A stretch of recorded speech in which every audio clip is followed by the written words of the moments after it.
Hello little friends! Welcome to Tiny Ears Big Stories TV. Today we are reading a wonderful story called The Princess and the Wizard, written by Julia Donaldson and illustrated by Lydia Monks. Let's begin. It was Princess Eliza's birthday. She was just blowing out the 7 candles on her cake when a wicked wizard flew down the chimney and into the room. "Why didn't you invite me to your party?" he thundered. "Because wicked wizards like turning people to stone," replied Princess Eliza.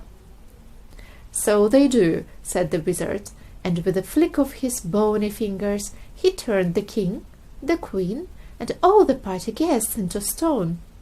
Then he laughed a horrible laugh and said to Princess Eliza, "They like capturing princesses too."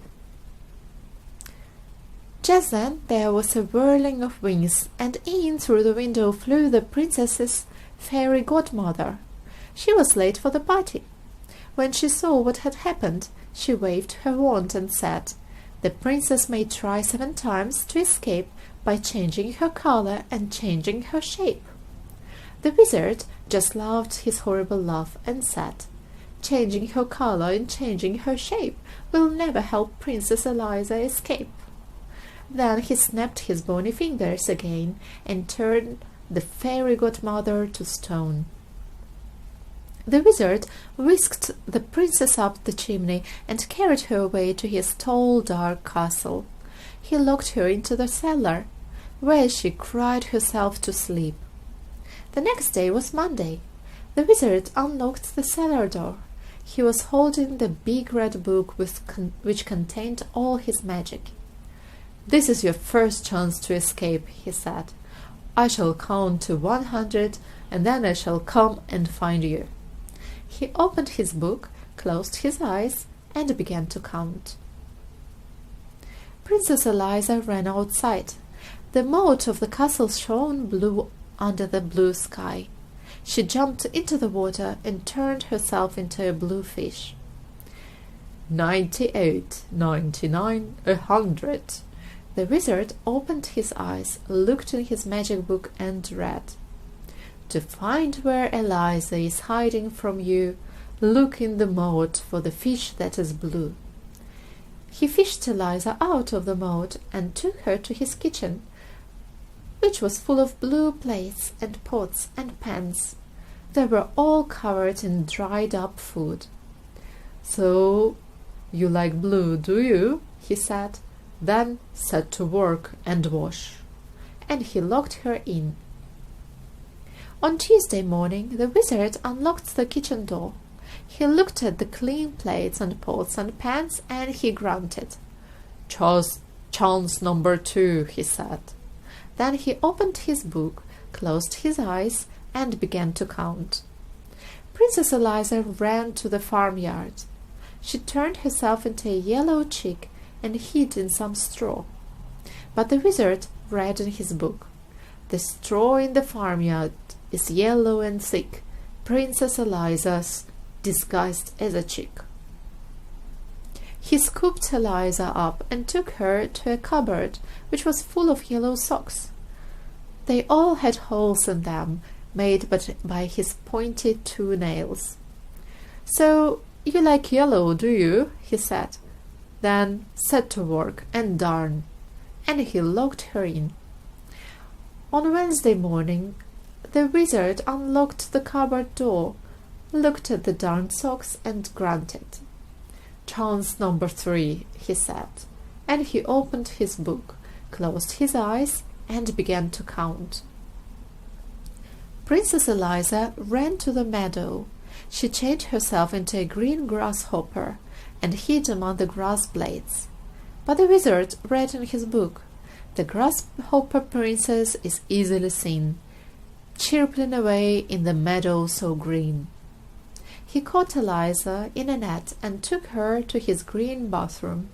The bath, basin, walls, and floor were covered in the wizard's slimy toothpaste.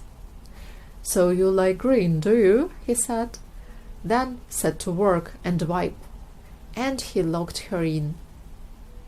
3 more days went by, Each day the princess tried to escape. On Thursday she turned herself into an orange fox and hid in a pile of orange leaves. On Friday she turned herself into a purple butterfly and fluttered among some purple flowers. On Saturday she turned herself into a black cat and lurked in a black tunnel. But each time the wizard found her and gave her yet more work to do. On Sunday morning the wizard came on to the roof where Eliza had been scrubbing the sooty chimney pots. Instead of grunting, he laughed his horrible laugh. "This is your last chance," he said. "If I catch you this time, you must stay and work for me for the rest of your life." Then he opened his book, closed his eyes, and began to count. Princess Eliza turned herself into a white gull and flew up into a cloud. But as she hovered above the roof, where the wizard was still counting, she saw words forming on the page of his open book. "So that's how he finds me," she cried. "I shall never escape." Then she had an idea. She turned herself into a page of the wizard's book, a perfectly blank white page with no writing on it. 98, 99, 100. The wizard finished counting and began to read the book. The princess turned into a bird in the sky. She hid in a cloud. Then she had one more try. That was the end of the page. The wizard turned over to read more, but there was no more. The next page in his book was blank and white. He flew into a rage. "You stupid book!" he shouted, and he hurled it into the moat. The book landed with a splash and sank to the bottom. All the wizard's magic was gone. At that moment in the palace, the king and queen and all the party guests came back to life. "Where is Princess Eliza?" they asked each other. Nobody knew except the fairy godmother, and she only smiled and said nothing. Princess Eliza had turned herself from a white page into a blue fish and was swimming to the edge of the moat. She turned herself into a yellow chick and ran across the corn in the farmyard. She turned herself into a green grasshopper and hopped over the grass. She turned herself into an orange fox and raced through the orange leaves. She turned herself into a purple butterfly and fluttered over the purple flowers. She turned herself into a black cat and streaked through the black tunnel. Then she turned herself into a white bird and flew all the way back to the palace and in through the window. She perched on the chair at the tea table and changed herself back into a princess. The king and queen and all the party guests hugged her. The Princess Eliza cut her birthday cake and everyone had a slice. The end. I hope you enjoyed listening to the story.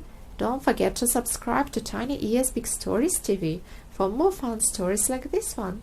See you next time. Bye bye.